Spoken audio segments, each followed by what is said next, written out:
thank you for joining us. I'm Ross Binnie and I'll be joined by Julie's staff. And we're here today to share the 7 strategies that we at the Cleveland Orchestra have used to build young audiences. So our story begins on October the 26th, 2010, when we made a bold announcement. The Cleveland Orchestra will have the youngest audience of any orchestra by our centennial in 2018. Now today I can't say whether we do or don't, or ever, even if we will or won't have the youngest audience, but I can certainly say we've tried damn hard. And I take pride in the efforts we've put in. I'm proud of the 130,000 patrons under the age of 25 who bought tickets since the summer of 2011. I'm proud of the other tens of thousands of brand new patrons who accompanied them to hear the Cleveland Orchestra for the very first time. And I am so proud of the team I work with, who have made our youth movement so real, as much of a priority as the gross dollars and tickets sold that we are traditionally judged on. However, with all that said, we have chosen to climb a high mountain, and there is still a long way to go. The higher we get, the harder the choices, as there is less to hold on to. The route becomes steeper and more complex to figure out, and the need for our team to hang together more essential than when we started out. But in the end, it's simply about making an initial strategic plan, staying the course, and having the shared belief we can all get there. In the current season, we will sell more than 270,000 tickets in Northeast Ohio. More than 23,000 will be patrons under the age of 18. In addition, 22,000 are in college. They will come from more than 85 different universities. And in the end, it will result in the fact that over 1 in 5 of our audience will be under the age of 25, and that's roughly 3 times higher than it was just 4 years ago. But before Julie highlights the strategies we employed, I'd like to take 1 minute to outline the challenge we faced. We're speaking to you today from the George Zell Library here at Severance Hall, a wonderful room that exudes the incredible artistic legacy we have here in Cleveland.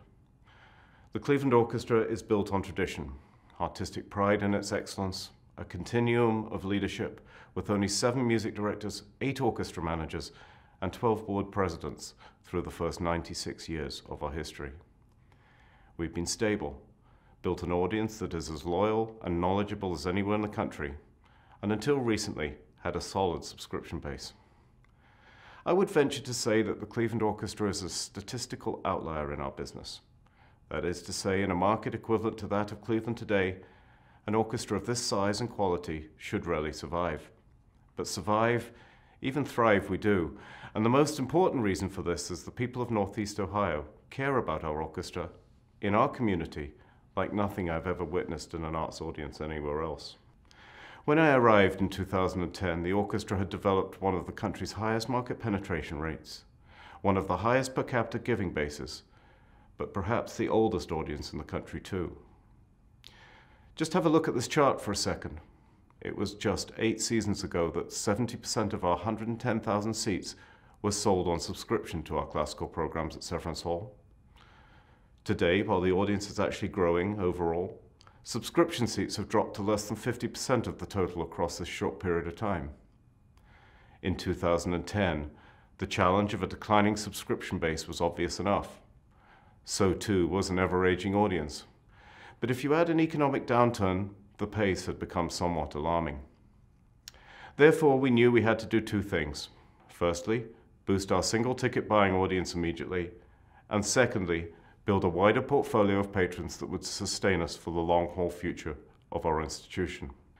So we studied our assets, created a strategy, and launched a plan. The choice to focus on young people, as opposed to some other demographic, was made on the basis of our assets. We knew we had 60,000 students within 30 miles of our hall. We knew we had some terrific music schools and universities in the area who we could count on as advocates and partners. And we knew we already had a very high brand value in terms of our position in the community. And therefore we decided the mountain of youth would be our thing, and we began to create the 7 strategies that Julie will now lay out for you. Julie. Thanks, Ross. I'm Julie's staff. We knew that this was not going to be business as usual. We needed to develop thoughtful, aggressive strategies to make this program succeed. This could not just be another student marketing promotion. And as marketers, let's just admit it right now. We have all created various student promotions before with varying degrees of success and just as often failure. So to be successful, we had to dive deeper, examine ourselves honestly as an institution, and align together, not just as a marketing department, but as an institution to embrace change. And indeed, this change has been very complex, not without conflict, but we've tried to boil this process down into 7 overarching strategies that we use to challenge ourselves and change an institution. If we were actually going to play more music for more people, the very first step was to create more options. So we have explored new products to diversify the portfolio of concert programs we offer, but very importantly, not to stray away from our brand. As we noted earlier, the Cleveland Orchestra has an absolutely sterling brand reputation, and so any diversification of the orchestra's programming had to achieve that same brand promise of artistic excellence to our consumers. It has never been our goal to stray away from core orchestra programming. Rather, our approach has been to diversify our product line of core orchestra programming. More like we are expanding our line of detergents, not branching out into making popsicles. In the winter season of 2007, we had 3 choices of concert type: classical, Christmas, and the occasional one-off special event. By 2014, we had added staged opera, ballet, movie scores, and our Fridays at 7 series that pairs world music with classical concerts. By giving people more choices, we've created more access opportunities, and more opportunities we believed we could exploit. The second important step was to mitigate any risk to our financial situation that might come from removing the barriers for young people to attend, especially any obstacles related to pricing. We had to make sure that we created a safe space in which to experiment, to research, introduce, and hopefully grow our programs for young audiences. In October 2010, we announced the Center for Future Audiences and named Ross the director. The center was established specifically to fund programs that would develop the next generations of Cleveland Orchestra audiences, and we were extremely blessed to receive a $20 million lead gift from the Maltz Family Foundation to get us going. This fund is intended to support continuing ticket subsidies for our youngest patrons, as well as the research, development, and startup capital for any new projects we still wish to try. In the end, the goal is to raise $60 million of endowment support for the center, and today we're about halfway there. Most significantly, having this endowment safety net has encouraged us to explore, gain confidence, and stick with risky programs that so often our budgets do not allow. The next step was to remove barriers preventing young people from trying us. Now, going to a Cleveland Orchestra concert requires some work.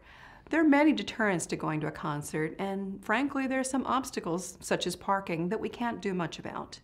But there are some within our control, most specifically to ensure that the perceived value exceeds the price paid. We know that our young audiences and family audiences are value conscious, and there is enormous competition for their time and limited pocketbook.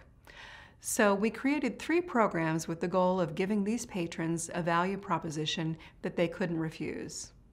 First, in 2011, we launched the Under 18s Free program at our summer venue, Blossom, where 2 young people can attend free with the purchase of a full-priced adult ticket. The response has been incredible, and in 2012, we added the Under 18s program to concerts at Severance Hall and our Miami, Florida residency. Then we recreated our Student Advantage program, so now student members pay $10 for concert tickets and receive invitations to insider opportunities. And then we launched the Frequent Fan Card, where for $50 for the season, students can attend as often as they like. We designed this program specifically to encourage more attendance, and the fan card has increased the average from 1.2 concerts a year to 5.5. It has been an incredible start, but we know that we must continue to explore new ideas and grow these existing programs. For example, last year we introduced our first membership scheme for young professionals and are working on developing more programs to develop deeper loyalty from this growing base of young patrons. The real goal is to destroy the barriers, not just temporarily move them. And in order to do that, we must continually work to prove our value to our customers. And it's about lifetime value, not just the first visit. So when we designed these programs, we knew we had to commit to business rules that may seem a bit risky and might seem contrary to a model that attempts to maximize individual concert revenue. First, these programs are not excluded from high-demand performances. As we know from our research, young audiences are just as risk-averse as every other audience, and if we were to exclude premium artists or popular repertoire, we would remove a major incentive to attend, even at the risk of not maximizing the average price paid for a concert. Second, where these young patrons are seated is determined by the overall demand for a certain concert, not restricted to a special section at the back of the balcony. We seat them anywhere, throughout the house, which means that a $10 student may be sat next to a $125 subscriber. Students are seated where they can be seen and can interact with the rest of the audience. We don't seat them at the kids' table. Third, transactions must be easy. And to be candid, if anything, this has been our biggest challenge. We simply have not had all the systems we need to make the customer experience seamless, even with creating a new website. Despite our best efforts to make the consumer experience as smooth as it can be, there's a lot of financial spaghetti at the back end. So, you can't expect to continue to do the same things over and over again and expect a different result. While the programs I outlined to you were already innovative at the Cleveland Orchestra, they're not exactly revolutionary. So why have they been so successful in Cleveland when similar programs have not had the same result? I truly believe that the alignment of the entire institution behind our young audience programs has been the key to our success and what has differentiated the Cleveland Orchestra's programs from other similar programs that we've all been involved with. Here, young audience programs are not just a gimmick or a scheme half-heartedly promoted by an already overworked marketing staff. Rather, they are an institution-wide strategic imperative that is wholly embraced by our board, our musicians, and every member of the Cleveland Orchestra staff. From the outset, our executive director, Gary Hansen, and our music director, Franz Welser-Most, have been at the forefront, publicly and explicitly welcoming young audiences.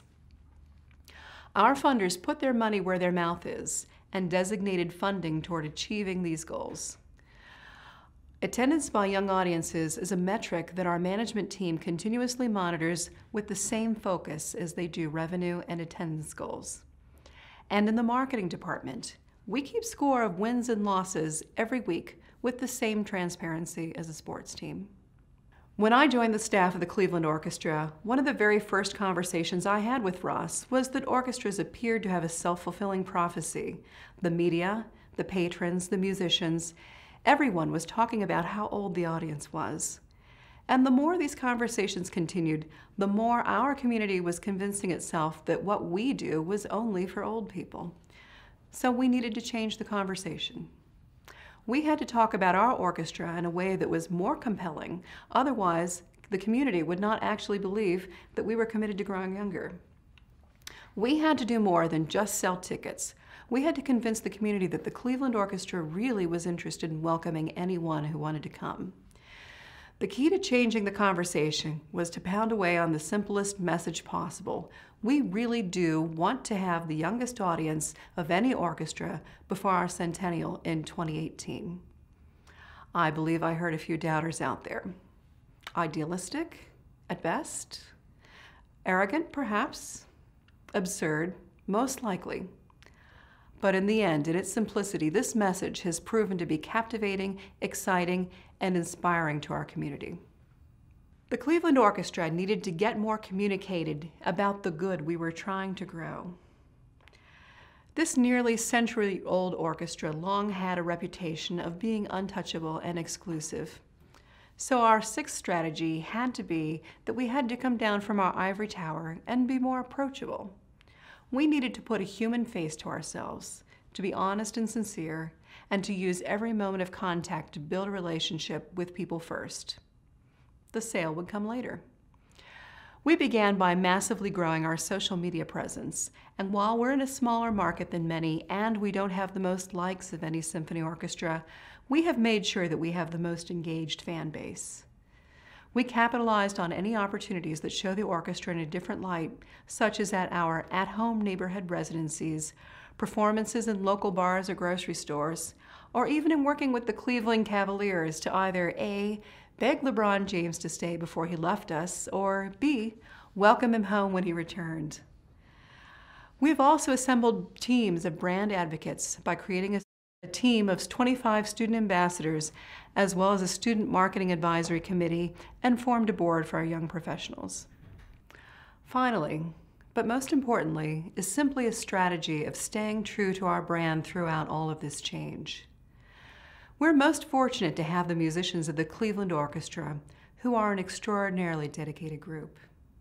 Whether they're playing at Severance Hall, on tour, or in a grocery store, they are absolutely uncompromising about the artistic excellence of everything they do. And this extraordinary artistry is at the heart and soul of everything we promise to our patrons, young and old. And this is our brand promise. We will always play the most artistically excellent music wherever we can, for whomever we can. Throughout this process of change, we have had to stay true to our brand, and it has been critical to our success. It is this promise that makes the idea of coming to a concert something special, something out of the ordinary. And we know our young audiences seek us out for this, not despite this. 5 years ago, the orchestra's tagline arrogantly told the people of Cleveland to hear what the world is talking about. Today, we must try to be more sincere, and that's why now we promise music, pure and simple. You know, it's just about that. We play the greatest music ever written in its purest form, and frankly, our musicians make it look simple. I can't really express how exciting it has been to see so many of our younger patrons at concerts in the past few years, and I think the results have been greater than any of us would have expected. With over 1 in 5 of our patrons now under 25 years old coming to concerts at Severance Hall, you can expect to be surrounded by nearly 300 at every concert. Or at our big outdoor summer home at Blossom, you will see literally thousands of younger children picnicking with family and enjoying our music on the lawns. But it's not just about the numbers, it's much more than that. The renewed energy in any venue we play is palpable. Not just off stage in the audience, but on stage too. Our musicians regularly tell me how fun it is to play these days, how unexpected it is to play these days, and just how energizing it is too. Believe me, we all know we have a long way to go to reach the top of our mountain, but we've made a great start all the same.